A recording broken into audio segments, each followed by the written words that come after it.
This Mazda 2016 CX3, my daughter drives maybe 2 to 3 times a month, and it still has the original battery.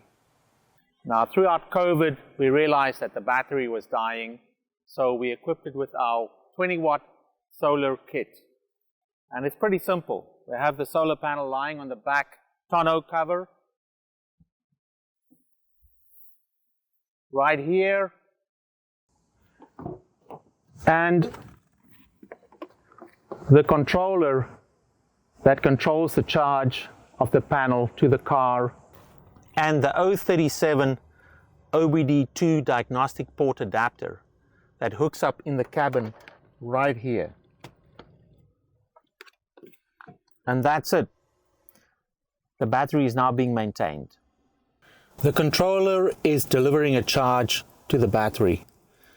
You can see that this light is blinking, power is coming from the solar panel, and it's charging the battery.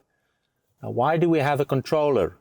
Because if you try and charge directly from the panel, the voltage will be too high.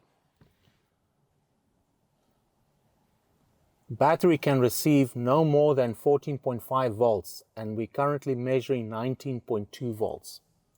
Way too high for this battery. Okay.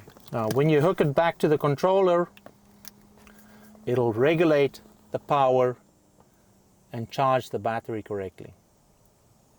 We can either use the 10-watt solar kit or the 20-watt solar kit together with the 037 OBD2 adapter, or you can use the car kit that comes with a storage case and suction cups. This is an easy way for anyone to keep the battery in their car that is not regularly used charged and ready for when they need to use the car. Find more at OptiMate1.com.